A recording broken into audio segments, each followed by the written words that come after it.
All right. I think that's what I need to do. All right. Osteoarthritis. Is somebody timing me? I'll time me. I got a phone here. I can time. 6:56. Okay. All right. Joint health through the lifespan. Okay, so the objectives of my presentation are, by the end of the presentation, the student should be able to describe certain anatomical aspects of joints and bones pertaining to osteoarthritis, convey how the aging process leads to the development of osteoarthritis, recall three risk factors for developing osteoarthritis, as well as 3 protective factors, and describe 3 diagnostic procedures used to assess and evaluate the extent of OA, and name 3 interventions for the treatment of OA, both non-invasive and surgical. So the anatomy and physiology of bone, it's not super important that we know this, but it's good foundational knowledge. So bone is constantly being formed and broken down and reabsorbed by your body. So osteoblasts are the cells that produce bone. Osteoclasts break down bone and reabsorb it into your bloodstream.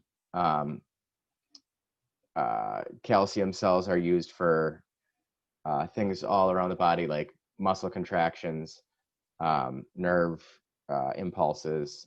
There's just a ton of, it's the most readily used, what's the word I'm blanking out? I don't know, super common. So I have a technical question. Do you guys know where I find my notes? That I don't know. I guess Right this, there. oh, got it, cool. Okay, yeah, so calcium is also really important for blood clotting and heart contractions. So we need a constant supply. So the anatomy and physiology of our joints. There's a couple different kinds of joints in your body. For the purpose of this presentation, I'm just going to talk about synovial joints. So they're the fluid-filled cavities enveloped by an articular capsule. The articulating surfaces of bones are covered by cartilage. So that gives it the properties of shock absorption, as well as really highly lubricated moving parts. When OA, osteoarthritis, begins to occur, it's a result of years of wear and tear. So the cartilage, normally cartilage is able to be broken down and regenerate. Just like your bones, it's constantly growing. But if you exercise too much, or as we grow older, regeneration happens slower. So our cartilage, if we overexert it, the cells actually react differently. They don't regenerate. The tissue becomes more rigid. So as a result, cartilage will wear away. The bone surfaces will begin to rub against each other. And then the osteoblasts, I think I'm getting that right. Osteoblasts? Yes. The osteoblasts are stimulated and actually thicken bone. They also create what's called bone spurs, which are sharp edges of bone, kind of ridges. So it's basically just a deformity. Let's see. So then there's inflammation involved. Becomes very painful, especially when bone spurs are involved. So risk factors for osteoarthritis. Major risk factors: obesity, just because that increases the wear and tear on your joints. The most common joints are your hips and your knees for osteoarthritis. So any weight to your abdomen or your upper body is going to increase weight on those joints. So repetitive trauma as well. Things like tennis elbow, you hear about that, or runners often have to have their hips replaced.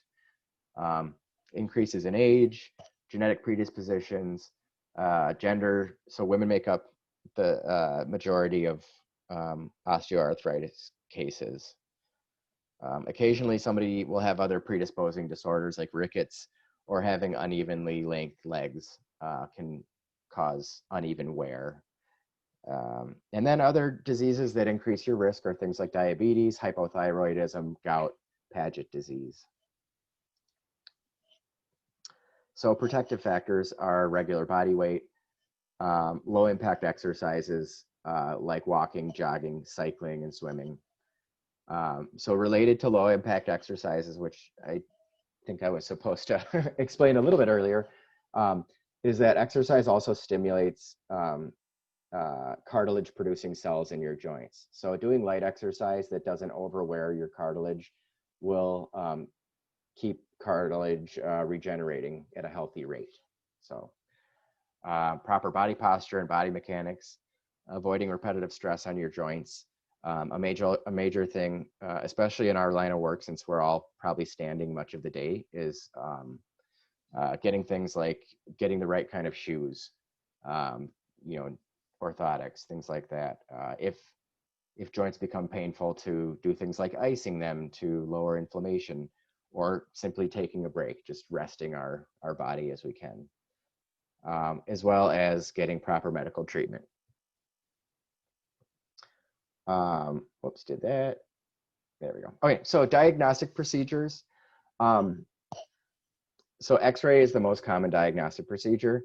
I really think these are good slides because it's, the cartilage is obviously invisible in an X-ray, and you can see that the breakdown of cartilage, this person's bone is riding on their knee, is riding on their femur, riding on their tibia.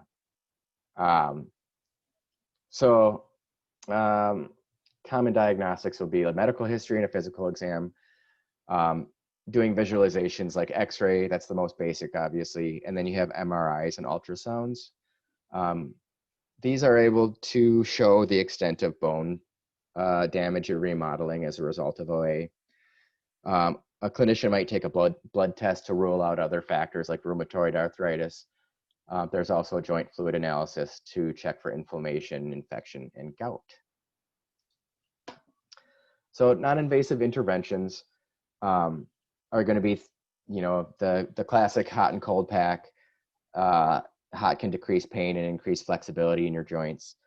Cold will reduce the pain and swelling. Assistive devices, crutches, canes, walkers. In upper limbs, you see the elderly using things like grippers to help them reach. Of course, we see dressing aids in the elderly as well.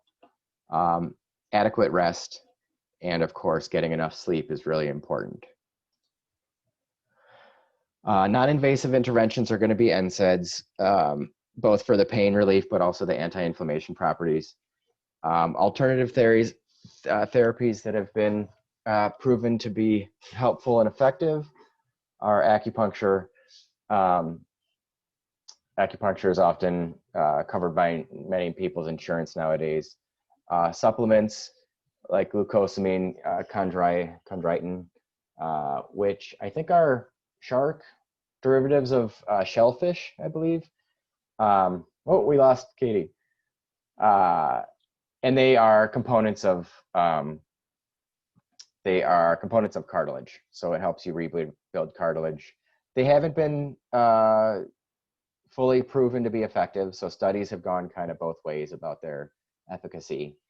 But of course, light to moderate exercise is also going to be helpful. So surgical interventions, do we need to find Katie, or do you think she's... I think she'll join back. She messaged and said her computer was freaking out. Oh, gotcha. Thank you. Yeah. Okay, so surgical interventions, knee and hip joints are the most commonly replaced joints in your body. So you have arthroscopy, which is basically like a scope surgery. So it's like the least invasive of the surgeries. A tool is inserted through a small incision, say in your knee, and they can cut out bone spurs, or they can clip out cartilage that's damaged. Joint irrigation is another technique that is used to better visualize surfaces, but also cleaning of infection or debris. Joint fusions, I think you'll often see this in like a back surgery, vertebral fusions, where basically they just join two bones together. Unfortunately, there's no more articulation, so somebody's mobility might suffer, but it does, if somebody has a lot of pain, it should help with controlling that pain. And they use all sorts of fasteners, so pins, plates, screws, rods. Another surgical intervention I learned while doing this, putting this slide together, this project together, was an osteotomy. So we saw in the earlier X-ray that, you know, the person's knee is uneven, so they've been walking for decades and it's been grinding down on one side and the cartilage is flat. There's literally no cartilage on one side. So basically, the surgery is to cut out a wedge of bone so that you have a more even gait, which is pretty neat. I expect that they, and I haven't seen this firsthand, I expect that once you cut out that, they probably do all sorts of, you know, accessory adjustments, like maybe they give you a higher heel on one of your shoes at that point to make up for the tiny bit of height that you've lost in that leg. So, but in our careers, this is one of those things that I'm kind of curious about. I'm excited to see it at some point. I'm sure it'll show up in the TCU soon enough. More major surgical interventions are joint resurfacing. So if you have, it's basically a partial joint replacement. So they use it for oftentimes younger patients.